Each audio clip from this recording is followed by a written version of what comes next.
Salam guys, Muaz Malik di sini. So, baru-baru ni pihak Samsung telah selamat melancarkan smartphone terbaru mereka, smartphone yang boleh kita kategorikan sebagai sebuah smartphone mampu milik ataupun smartphone kelas permulaan lah kalau nak senang cerita kan, iaitu Samsung Galaxy A11. Samsung Galaxy A11 ni datangkan dalam dua variasi warna, iaitu warna hitam dan warna putih, dan ianya dijual pada tanda harga jualan rasmi di Malaysia RM599. Maka pada tanda harga jualan tersebut, mesti ramai nak tahu kan macam mana performance dia. Sebagai sebuah smartphone kelas permulaan, boleh ke dia handle segala tugasan harian yang perlu dihandle? Jadi tanpa melengahkan masa, jom kita mulakan video ini.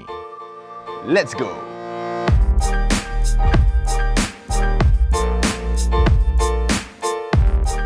Pertama kali aku pegang smartphone ni, memang aku boleh katakan smartphone ni memang dia jenis memanjang ke atas. Tapi walaupun dia jenis memanjang, aku tak kisah. Dia memang didatangkan dengan rekaan lengkungan pada bahagian hujung back panel dia ni. Lepas tu dia punya berat pun memang just nice je, 177 gram. And some more, dia punya ketebalan pun boleh dikategorikan agak nipis. Tapi walaupun berat dan saiz dia memang seimbang, aku still tak berapa suka dengan jenis material yang digunakan pada bahagian back panel dia ni, iaitu plastik. Ataupun nama fancy dia ialah polycarbonate plastik. Sebab dengan penggunaan plastik ni, bila korang sentuh tu, memang korang boleh rasa lah dia macam melekit-lekit kan, dia macam tak rasa premium dekat situ. Kemudian of course lah, kat belakang ni korang akan nampak, kalau korang ambil warna hitam ni, korang akan nampak penuh dengan cap jari. Jadi pada bahagian back panel dia ni, korang akan nampak dua benda. Satu ialah setup triple camera, dan yang keduanya korang akan nampak setup conventional fingerprint scanner. Fingerprint scanner dia ni aku boleh kata memang agak laju, memang tak ada masalah. Korang letak je jari korang, memang dia akan terus unlock. And selain itu, kalau korang tak suka gunakan fingerprint scanner ni, korang boleh gunakan face unlock. Tapi dekat sini terus terang aku kena nasihat kepada korang, jangan guna dia punya face unlock ni. Sebab pertama, dia memang lambat sikit nak baca muka korang tu. Dia ambil masa dalam 2 saat macam tu, dan baru dia unlock. Kedua, ianya memerlukan cahaya yang terlebih cukup, baru boleh dibaca muka kau. Kalau dia macam gelap sikit je,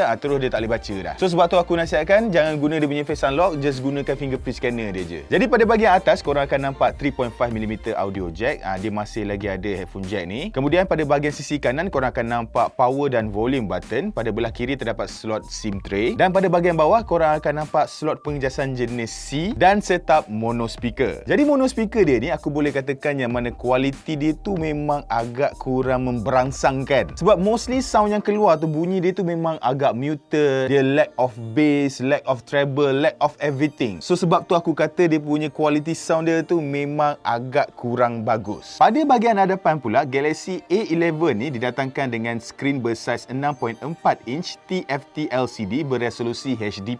Untuk skrin dia ni, aku boleh kata dia ada positive side dan dia ada negative side. Untuk positive side dia, panel yang digunakan ni memang aku boleh kata walaupun dia TFT, dia memang bagus sebab ianya mampu untuk menghasilkan brightness yang boleh acceptable untuk sebuah smartphone pada tanda harga jualan yang macam ni. And dia punya color production pun aku boleh kata memang agak cantik, memang punchy. The negative is bila dia menggunakan skrin jenis TFT ni, korang kena tengok skrin ni pada angle yang tepat. Sebab once bila korang teleng je skrin tu ke tepi sikit ke mana-mana ke, dia akan mula view angle dia memang akan jadi teruk. So color dia semua memang akan distorted lah. Dan pada bahagian atas pula korang boleh nampak yang mana ianya didatangkan dengan setup kamera selfie jenis punch hole. Dan dekat sini pun aku perlu komplain sikit lah, sebab bila korang tengok betul-betul korang boleh nampak yang mana dia ada macam shadowing lah, sebab dia menggunakan skrin jenis TFT. Lepas tu ada punch hole pula tu, memang akan terus nampak lah dia punya shadow dia tu. So satu cara untuk korang tak nak nampak dia punya shadow ni adalah dengan menggunakan wallpaper warna hitam. Bila korang gunakan benda-benda yang gelap tu, memang korang takkan nampak lah shadow-shadow tu semua. Dan kemudian pada bahagian hadapan ni juga, kalau kita tengok secara keseluruhan, korang boleh nampak yang mana ianya masih lagi mempunyai dagu yang sedikit tebal.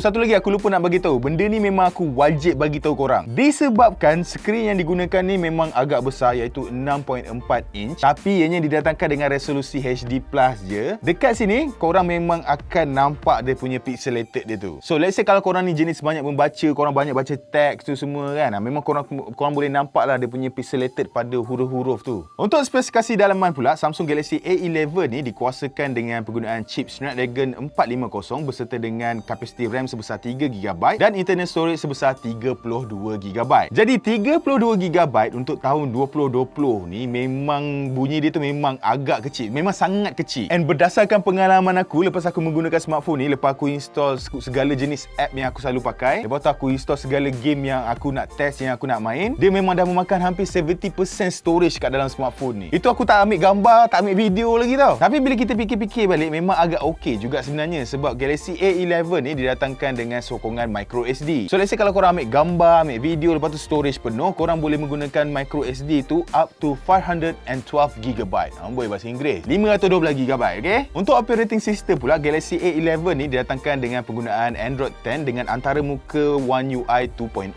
Jadi dekat sini memang agak advantage jugalah untuk Galaxy A11 ni, sebab dia punya UI ni adalah sama seperti yang terdapat pada Galaxy S20 ataupun smartphone Samsung yang harga sampai RM3,000, RM4,000 tu. Cuma apa yang tak best ni, dia punya smooth tu, dia yang itu tak samalah. Sebab kita kena face the fact yang mana ianya didatangkan dengan chip pemprosesan yang agak rendah. So dia memang memerlukan kederat yang lebih kuat lah untuk run UI ni. Jadi dalam UI ni memang kadang-kadang tu korang akan terjumpa lag sikit kat sana sini kan. Dan disebabkan dia punya capacity RAM tu hanya 3GB, lepas tu dengan penggunaan chip pemprosesan yang rendah tu, jadi smartphone ni memang kerap untuk kill app dekat bahagian background. Untuk gaming pula, entahlah, apa yang aku boleh cakap memang tak best lah. Sebab contohnya aku main PUBG Mobile, dalam PUBG Mobile aku hanya boleh letak pada setting paling rendah sekali dan game tu baru boleh dimainkan dengan lancar. Kalau aku tinggikan sikit dia punya grafik dia tu, memang seksa main.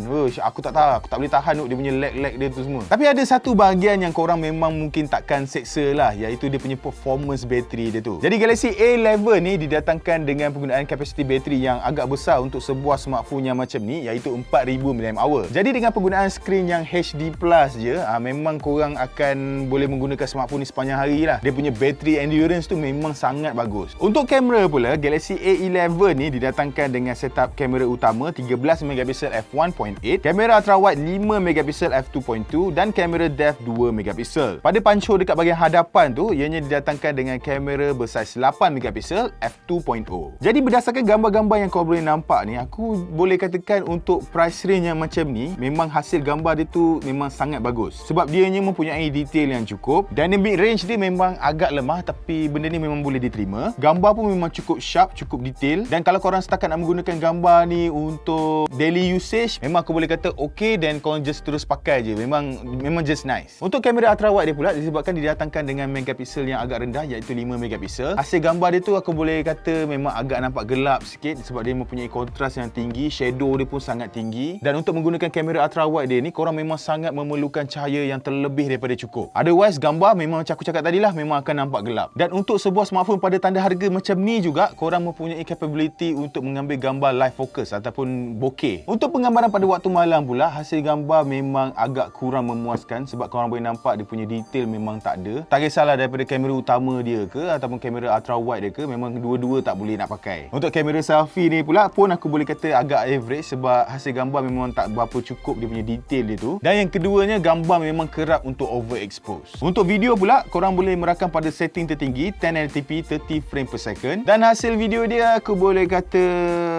just average lah. Dia memang akan rasa, korang boleh nampak dia ada bergegar-gegar sikit tu, normal. Kemudian dia punya exposure pun akan berubah sikit-sikit, tu pun aku rasa normal lah untuk sebuah smartphone pada harga yang macam ni. Makanya pada tanda harga jualan yang macam ni, korang memang tak boleh nak letak expectation yang terlampau tinggi sangat. Dan disebabkan smartphone ni adalah merupakan smartphone kelas permulaan, memang ianya akan didatangkan dengan spesifikasi yang sebegini rupa. Tapi dalam masa yang sama, aku pula memuji pihak Samsung, sebab dari segi design korang boleh nampak yang mana A11 ni memang mempunyai design yang up to date. Sebab macam korang nampak lah, dia didatangkan dengan design yang nipis, kemudian dia ada punch hole kat atas ni, so nampak lebih modern. Jadi persoalannya di sini, adakah aku recommend untuk korang beli smartphone ni? Jawapannya adalah yes and no. Yes kalau korang ni adalah kaki yang main social media je, maknanya korang guna Instagram, Facebook, TikTok, Twitter tu semua kan, korang tak ada main game, then aku rasa smartphone ni memang sesuai untuk korang. Tapi kalau korang ni jenis yang suka main game ataupun korang suka untuk ambil gambar, dekat sini memang aku memang tak menyarankan lah untuk korang angkat smartphone ni. Sebab dekat sini kalau tambah lagi duit tu kan, dalam 200-300 korang boleh dapat sebuah smartphone yang lebih baik daripada smartphone ni, yang at least boleh cater korang punya kehendak, iaitu korang nak main game dengan best and korang nak ambil gambar dengan cantik. So aku harap aku clear dekat situ, okay? Jadi guys, sampai di sini saja video kita untuk hari ini. Macam biasa, kalau korang rasa video ni best, jangan lupa untuk tinggalkan like dan subscribe. Kita berjumpa lagi di video yang seterusnya. Bye-bye.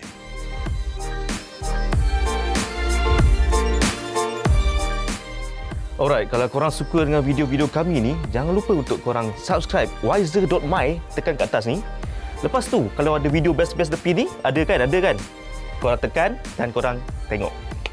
Bye.